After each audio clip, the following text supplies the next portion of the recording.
নমস্কাৰ প্ৰিয় দৰ্শক, আন এটা জ্ঞানবৰ্ধক ভিডিঅ'লৈ আপোনাক আন্তৰিক স্বাগতম জনাইছো। আপুনিও এটা কথা ভালদৰে জানে যে শৰীৰটো সুস্থ সবল কৰি ৰখাৰ বাবে সেউজীয়া শাক-পাচলি ফল-মূলতকৈ উত্তম এই পৃথিৱীত আন একো নাই। সেইবাবে আমি আহাৰ খাওঁতে এবিধ হলেও শাক-চবজি অৱশ্যেই থাকে। কিন্তু আমি খোৱা এনে শাক-পাচলিৰ মাজতে এনে কিছুমান শাক-পাচলিও আছে যিবোৰৰ ঔষধি গুণ তথা উপকাৰৰ কথা যদি আপুনি ভালদৰে জানে, তেন্তে সেই শাক-চবজি আপুনি নিয়মীয়াকৈ খাবলৈ আৰম্ভ কৰিব। ইয়াৰ ভিতৰত অন্যতম এবিধ উপকাৰী পাচলি হ'ল ভেন্দি। ভেন্দি আমাৰ শৰীৰৰ বাবে সঁচাই বহু উপকাৰী, কিন্তু এই ভেন্দি খালে কেতিয়াবা আপোনাৰ ভয়ংকৰ বিপদো হ'ব পাৰে।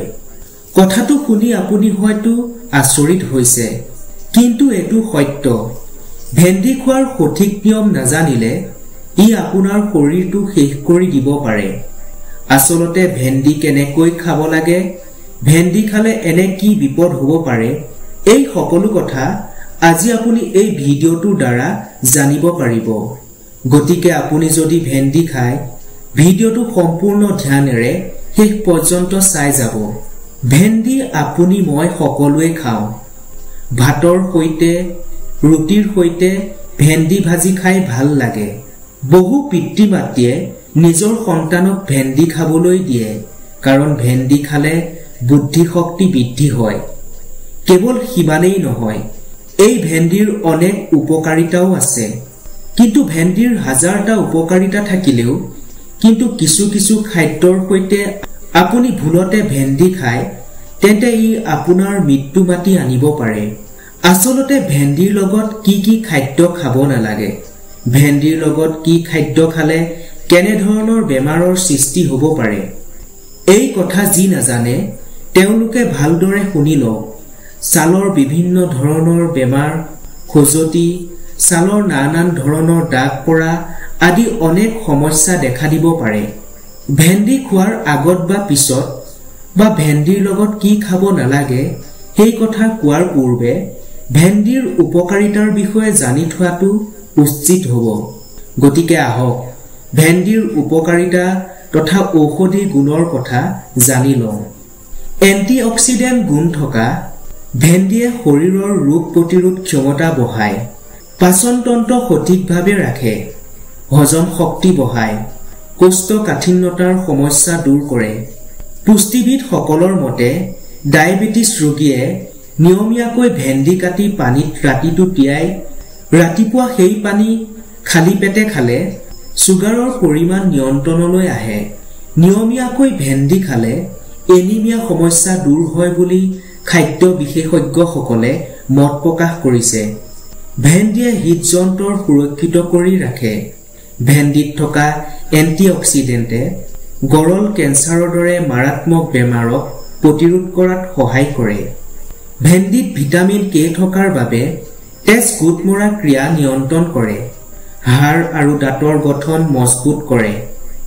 ভেন্দিয়ে ছালৰ উজ্জ্বলতা বৃদ্ধি কৰে, কিডনী সুৰক্ষিত কৰাত ই সহায় কৰে। ইয়াৰ উপৰিও গৰ্ভৱতী মহিলাৰ বাবে মহৌ ঔষধ বুলি কোৱা হয়। ভেন্দি আৰু ভেন্দিৰ পাত উতলাই ঠাণ্ডা কৰা পানী খালে প্ৰস্ৰাৱৰ ইনফেকশ্যনৰ পৰা উপশম পোৱা যায়। ভেন্দিয়ে আমাৰ শৰীৰ শীতল কৰে, পেটৰ গেছ দূৰ কৰে। শৰীৰত শক্তিবৰ্ধক টনিক হিচাপে ভেন্দিয়ে কাম কৰে। ছালৰ খজুৱতি আদিত ভেন্দিৰ গুটি পিচি গাখীৰৰ লগত মিহলাই প্ৰয়োগ কৰিলে উপকৃত হ'ব পাৰি। ভেন্দিয়ে তেজৰ শৰ্কৰা পৰিমাণ নিয়ন্ত্ৰণ কৰে বাবে ডায়েবেটিছ ৰোগীৰ বাবে ভেন্দি হৈছে নিৰাপদ পাচলি। এই ভেন্দি পুষ্টিকৰ গুণেৰে ভৰপূৰ তথা বহু উপকাৰী যদিও ভেন্দি থাইৰয়ড ৰোগীৰ বাবে অপকাৰী। প্ৰিয় দৰ্শক, এয়া আছিল ভেন্দিৰ উপকাৰী তথা ঔষধি গুণৰ কথা। ভেন্দি খোৱাৰ পূৰ্বে বা ভেন্দি খোৱাৰ পিছত কি কি খাদ্য খালে মাৰাত্মক বিপদ হোৱাৰ আশংকা থাকে, এই কথা এইবাৰ আগবঢ়াব বিচাৰিছো। আমি বহুতেই ভোজনৰ থালিত অনেক কিছু খাদ্য যোগ কৰোঁ। তাৰ ভিতৰত এবিধ হৈছে মূলা। শীতকালৰ প্ৰায় সংখ্যকৰ এবিধ পছন্দৰ চব্জি হৈছে মূলা। কিন্তু এই মূলাৰ লগত ভুলতো ভেন্দি খাব নালাগে। মূলা খোৱাৰ পিছত বা মূলা খোৱাৰ আগত বা মূলাৰ লগত একেলগে ভেন্দি খালে শৰীৰত ই সাংঘাতিকভাৱে ক্ষতি কৰে। অৱশ্যে 2-3 ঘণ্টাৰ ব্যৱধানত এই শাক চব্জি খালে কোনো অপকাৰ নহয়, বা 2-3 ঘণ্টাৰ পূৰ্বে মূলা খাই ভেন্দি খাব পাৰে। এই কথাখিনি নাজানি প্ৰায়ে মূলাৰ লগত ভেন্দি খাই থাকে। তেওঁলোকে পিছলৈ এনে কিছুমান ৰোগত আক্ৰান্ত হৈ পৰে যিবোৰ ৰোগৰ কাৰণ বিচাৰি পোৱা নাযায়। ভেন্দিৰ লগত একেলগে মূলা খালে কিডনী বেয়া হয়। পৰৱৰ্তী পাচলিবিধ হৈছে কেৰেলা। কেৰেলা আমাৰ শৰীৰৰ বাবে খুবেই এবিধ উপকাৰী পাচলি। বিশেষকৈ ডায়েবেটিছ ৰোগীৰ বাবে কেৰেলা এবিধ উত্তম চব্জি। কিন্তু এই কেৰেলা যদি ভেন্দিৰ লগত খায় তেন্তে নিজৰ বিপদ নিজেই মাতি অনাৰ দৰে হয়। কাৰণ তিতা আৰু বিজলুৱা খাদ্য একেলগে ভুলতো খাব নালাগে। ভুলতে এদিন খালে বিশেষ অপকাৰ নহব পাৰে, কিন্তু যদি প্ৰায়ে ভেন্দিৰ লগত কেৰেলা খাই থাকে তেন্তে ই আপোনাক মৃত্যুৰ কাষলৈ লৈ গৈ থাকে। ইয়াৰ উপৰিও তিতা জাতীয় বস্তুৰ লগত কেঁচা বুট, কেঁচা মটৰ আদি খাব নালাগে। বহুতে হয়তো ক'ব পাৰে যে আমি বহুত দিনৰ পৰাই খাই আহিছো, আজিলৈকে আমাৰ একো ক্ষতি হোৱা নাই। কিন্তু যি এইদৰে ভাবিছে তেওঁলোকে এটা কথা মনত ৰখা ভাল যে এইবোৰ খালে আপোনাৰ একেদিনাই অপকাৰ নহব পাৰে, কিন্তু এইবোৰে লাহে লাহে ভিতৰি ভিতৰি আপোনাৰ শৰীৰটো শেষ কৰি নি থাকে। গতিকে প্ৰিয় দৰ্শক, আজিৰ পৰা ভেন্দিৰ লগত বা ভেন্দিৰ খোৱা আগে পিছে মূলা বা কেৰেলা ভুলতো নাখাব।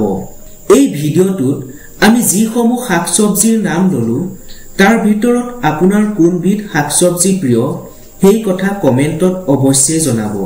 লগতে কোন স্থানৰ পৰা আপুনি আমাৰ ভিডিঅ' চাই আছে সেই কথাও কমেণ্টত জনাবলৈ নাপাহৰিব। আন এটা নতুন তথা জ্ঞানবৰ্ধক ভিডিঅ'ৰ সৈতে লগ পোৱাৰ প্ৰতিশ্ৰুতিৰে আজিলৈ আপোনাৰ পৰা বিদায় লৈছো। ধন্যবাদ।